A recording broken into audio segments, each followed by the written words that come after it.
बिस्मिल्लाहिर्रहमानिर्रहीम। अस्सलाम वालेकुम। First year chemistry chapter number 1। आज इसके अंदर जो टॉपिक हम पढ़ रहे हैं वो है मॉलिक्यूलर आयन।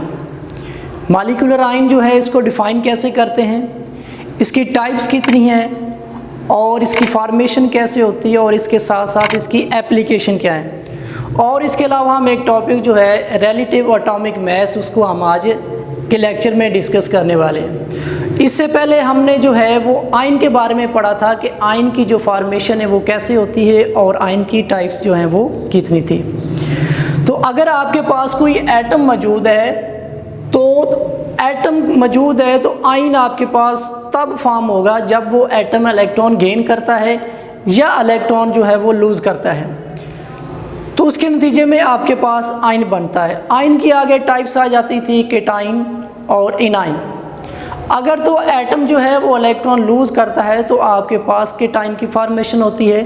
अगर एटम जो है वो इलेक्ट्रॉन गेन करता था तो एनाइन की फार्मेशन होती थी। इसी तरह आपके पास मॉलिक्यूल है तो मॉलिक्यूल के भी आयन बनेंगे, ठीक है। अगर वो इलेक्ट्रॉन मॉलिक्यूल गेन कर रहा है या इलेक्ट्रॉन जो है वो लूज़ कर रहा है, मतलब कि छोड़ रहा है या इलेक्ट्रॉन लॉस कर रहा है, तो उसके नतीजे में भी मॉलिक्यूलर आयन बनेंगे, ठीक है। तो इसी तरह मॉलिक्यूलर आयन की भी जो है वो टाइप्स हैं, केटाइनिक मॉलिक्यूलर आयन और anionic molecular ion. For example हमारे पास एक मॉलिक्यूल है CH4, मीथेन है, गैस है। अब क्या है कि अगर मीथेन गैस है, मतलब ये एक इलेक्ट्रॉन जो है वो लूज़ कर रहा है, तो आपके पास CH4+1 आयन फॉर्म होता है, मॉलिक्यूलर आयन जो है वो बनता है। उसके अलावा O2 आपके पास ऑक्सीजन है। अगर ये इलेक्ट्रॉन गेन करता है तो आपके पास O2-1 जो है मॉलिक्यूलर आयन की फॉर्मेशन होती है। तो इस एग्जांपल से हम ये नतीजा अक्सर किया है और इसकी डेफिनेशन हमने ये बनाई है, those ions which are formed by the loss और gain of electrons by molecules of compound, ठीक है। मतलब कि ऐसे आयन्स जो किसी भी मॉलिक्यूल की इलेक्ट्रॉन गेन करने से या इलेक्ट्रॉन लॉस करने से हासिल होते हैं उनको मॉलिक्यूलर आयन कहते हैं, ठीक है। आगे इसकी हमारे पास टाइप्स आ जाती हैं। नंबर 1 क्या है, केटाइनिक मॉलिक्यूलर आयन, और नंबर 2 जो है एनाइनिक मॉलिक्यूलर आयन। अब केटाइनिक मॉलिक्यूलर आयन क्या है, दे हैव पॉजिटिव आयन, यानी कि केटाइनिक मॉलिक्यूलर आयन जो है उनके ऊपर जो है वो पॉजिटिव चार्ज होता है। उसके अलावा दे आर मोर अबंडेंट, मतलब क्या है कि जो केटाइनिक मॉलिक्यूलर आयन होते हैं ये मोर अबंडेंट होते हैं, मतलब क्या है कि ये ज़्यादा पाए जाते हैं, इनका वजूद जो है वो ज़्यादा पाया जाता है।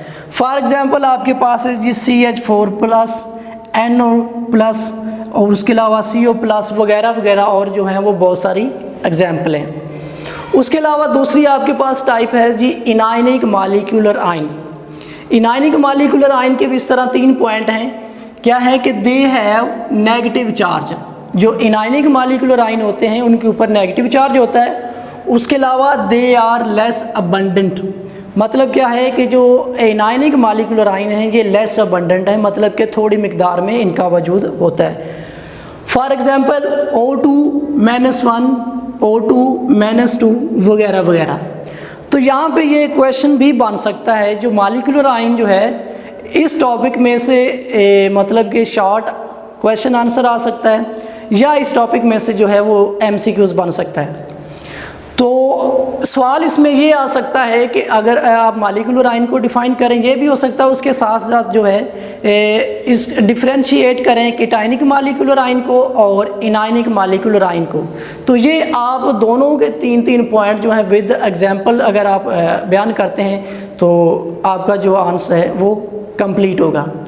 उसके अलावा जो मॉलिक्यूलर आयन होते हैं इनकी फॉर्मेशन कैसे होती है, ये बनते कैसे हैं। तो molecular ion can be generated by passing high energy electron beam as a alpha particles और x-ray through a gas. Molecular ion कैसे बनते हैं, मेरे पास जो है ये एक्सपेरिमेंटली देखा गया कि ये एक ग्लास ट्यूब है।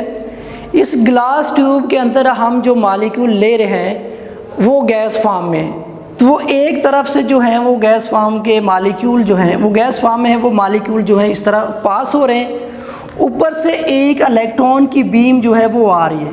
तो जैसे ही मालिक्यूल ये पास होते हैं और इसके साथ टकराते हैं तो वो क्या करते हैं, इलेक्ट्रॉन जो है वो लूज़ कर देते हैं, जिसके नतीजे में आपके पास जो है ये मालिक्यूलर आयन जो है वो बनते हैं, मालिक्यूलर आयन जो है हासिल होते हैं। इस तरह जो है वो मालिक्यूलर आयन की फार्मेशन होती है कि मालिक्यूल जो है उनके ऊपर हाई एनर्जी जो है इलेक्ट्रॉन की बीम जो है वो उनके ऊपर स्ट्राइक करती है, उनके ऊपर पड़ती है, तो जिसके नतीजे में मालिक्यूल जो है वो मालिक्यूलर आयन में कन्वर्ट हो जाते हैं।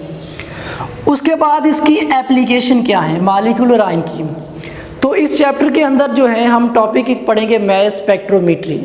मैस स्पेक्ट्रोमीट्री के अंदर क्या होता है कि जो मालिक्यूल होता है आपका उसकी पहले आप आयोनाइजेशन करते हैं, तो आयोनाइजेशन के नतीजे में आपके पास जो है मालिक्यूलर आयन हासिल होता है। तो वो मालिक्यूलर आयन जो है वो उस मालिक्यूल की स्ट्रक्चर को डिटरमिन करता है, उसके स्ट्रक्चर को बताता है, और उसके साथ साथ जो है उसका मैस जो है वो उसको डिटरमिन करता है। तो आप ये कह सकते हैं मालिक्यूलर की एप्लीकेशन क्या है, तो मालिक्यूलर की एप्लीकेशन है find structure of various molecule.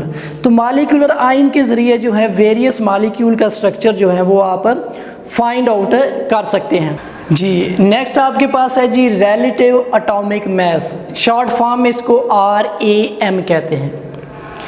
Relative atomic mess यानी भी किसी एटम का जो मैस है वो किसी दूसरे एलिमेंट के साथ, दूसरे एटम के साथ कंपेयर करके जो निकाला जाता है। रिलेटिव का मतलब होता है एज़ कंपेयर टू, से मुवाजना करना, यानी भी आपके पास किसी भी एटम का आपने मैस या जो पीरियोडिक टेबल के अंदर एलिमेंट आपको दिए गए हैं या एटम दिए गए हैं, उनका मैस जो है वो किसी दूसरे स्टैंडर्ड एटम या एलिमेंट के साथ कंपेयर करके निकाला गया है। तो वो स्टैंडर्ड एटम या एलिमेंट कौन सा है, तो वो स्टैंडर्ड एलिमेंट जो है वो आपके पास कार्बन है। ठीक है, कार्बन जो है, कार्बन के 3 आइसोटोप्स हैं, कार्बन के 3 आइसोटोप्स हैं, C612, C613 और C614। अब इसके अंदर जो 6 आपको नज़र आ रहा है तीनों कार्बन के अंदर, ये एटॉमिक नंबर है, और जो ऊपर वैल्यू आपको नज़र आ रही है 12 है, उसके अलावा 13 या 14 है, ये एटॉमिक मैस है। तो इनके अंदर जो मोस्ट अबंडेंट और मोस्ट स्टेबल आइसोटोप है वो है C612।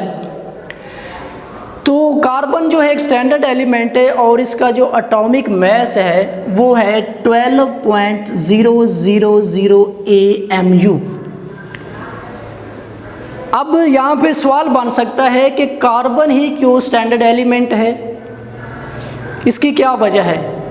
तो इसका आंसर ये है कि कार्बन जो है एक स्टैंडर्ड एलिमेंट इसलिए लिया गया है क्योंकि ऑर्गेनिक कंपाउंड जो हैं उनके अंदर जो इसेंशियल एलिमेंट है, जो ज़रूरी पार्ट है, वो कार्बन है। तो आप देख लें कि जो ऑर्गेनिक कंपाउंड हैं वो मिलियन के हिसाब से मौजूद हैं। नंबर 1 ये वजूहत है, ये मोस्ट अबंडेंट है। दूसरी वजूहत ये है कि जो C12 है ये मोर स्टेबल है, तो इसलिए कार्बन जो है इसको स्टैंडर्ड एलिमेंट जो है वो माना गया। इससे पहले जो है ऑक्सीजन स्टैंडर्ड एलिमेंट था और उससे पहले जो है वो हाइड्रोजन स्टैंडर्ड एलिमेंट था। तो इसके साथ कंपेयर करके किसी दूसरे भी एलिमेंट या एटम का मैस जो है वो आप फाइंड आउट कर सकते हैं। फॉर एग्जांपल ये मैंने एक वेट बैलेंस जो है वो बनाया आपके सामने। तो कैसे दूसरे जो है एलिमेंट या एटम का मैस जो है वो फाइंड आउट किया जाता है। अब क्या होगा कि इसके एक पलड़े में आप क्या करेंगे कि कार्बन जो है वो C12 रखेंगे, ठीक है, और इसके दूसरा जो है पोल या पलड़ा उसके अंदर जो है जिस एटम का आप मैस मालूम करना चाहते हैं, फॉर एग्जांपल मैग्नीशियम है, मैं उसका मैस जो है वो मालूम करना चाहता हूँ।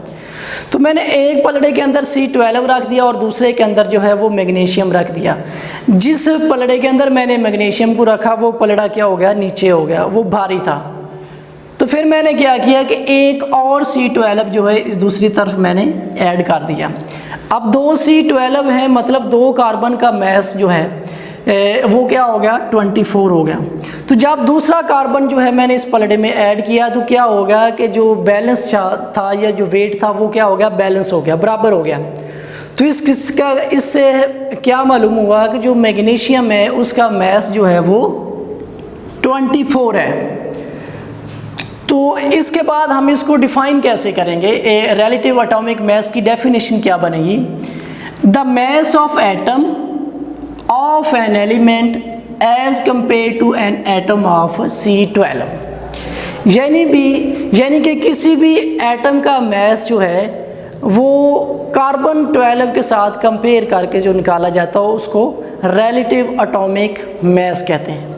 ठीक है, कुछ मेरे पास एग्जांपल हैं। फॉर एग्जांपल एलिमेंट आपके पास हाइड्रोजन है, ऑक्सीजन है, नियोन है। तो हाइड्रोजन का जो रिलेटिव एटॉमिक मास है वो 1.008 AMU। इसी तरह जो है ऑक्सीजन है उसका रिलेटिव एटॉमिक मास जो है वो 15.994 AMU। और इसके अलावा जो है नियोन है उसका रिलेटिव एटॉमिक मास जो है वो 20.1797 AMU। अब लफ्ज़ जो इसके अलावा और बहुत सारी एग्जांपल हैं। तो AMU क्या है, तो AMU जो है एटॉमिक मास यूनिट, ये रिलेटिव एटॉमिक मास का एक यूनिट है। अब ये है क्या, इसको कैसे डिफ़ाइन करते हैं, तो अगर हम प्रीवियस जो है 9 और 10 उसके अंदर जाएं तो वहाँ पे हमने मोल और एवोगैड्रो नंबर के बारे में पढ़ा था। फॉर एग्जांपल मेरे पास जो है 12 ग्राम ऑफ कार्बन जो है वो बराबर है 1 मोल ऑफ कार्बन के। 12 ग्राम कार्बन जो है वो बराबर है 1 मोल ऑफ कार्बन के। तो 1 मोल ऑफ कार्बन जो है इसके अंदर जो एटम की तादाद है वो है 6.022 इंटू 10⁻23 एटम। यानी कि 1 मोल जो कार्बन का है उसके अंदर इतने जो हैं वो एटम मौजूद हैं। अगर मैं चाहता हूँ कि कार्बन एटम का मास मालूम करूँ, एक कार्बन एटम का मास जो है वो मालूम करूँ, तो क्या करूँगा कि जो कार्बन का एटॉमिक मास है उसको इसके साथ क्या करूँगा, डिवाइड कर दूँगा। तो डिवाइड करूँगा तो आपके पास 1.99 इंटू 10⁻⁻23 ग्राम जो है वो आपके पास मास आ जाएगा एक कार्बन एटम का। क्या है, एक कार्बन एटम का मास जो है वो आपके पास आ जाएगा। अब आप चाहते हैं कि एक कार्बन एटम जो है उसका जो 12 पार्ट है या 12वां हिस्सा जो है उसका आप जो है वो क्या करेंगे, मास मालूम करेंगे। ठीक है, तो 12 हिस्से का कार्बन के 12 हिस्से का या 12वें हिस्से का मास जो है वो आप कैसे फाइंड आउट करेंगे, उसको आप क्या करेंगे कि जो एक कार्बन एटम का मास है उसको उसके साथ आप 12 के साथ डिवाइड करें। ये आपके पास 1.99 इंटू 10⁻23 है, तो इसको आप मल्टीप्लाई कर देंगे 1/12 के साथ। तो 1/12 के साथ आप जब मल्टीप्लाई करेंगे तो आपके पास वैल्यू आ जाएगी 1.66 इंटू 10⁻24 ग्राम। तो ये वाली जो वैल्यू है ये किसके बराबर होगी, ये 1 AMU के, एक एटॉमिक मास यूनिट के बराबर होगी। तो इससे आप इसको डिफाइन कैसे करेंगे, the 1/12 of mass of 1 carbon atom is called 1 AMU। यानी भी किसी भी कार्बन एटम का मास का जो 12वां हिस्सा है उसको हम क्या कहते हैं, 1 AMU, यानी कि एक एटॉमिक मास यूनिट। तो ये आज का हमारा एक छोटा सा टॉपिक था जिसके अंदर हमने मॉलिक्यूलर आयन को पढ़ा और उसके साथ साथ जो है वो रिलेटिव एटॉमिक मास को पढ़ा। इसके रेलिवेंट अगर आपके ज़हन में कोई क्वेश्चन है तो आप कमेंट में पूछ सकते हैं।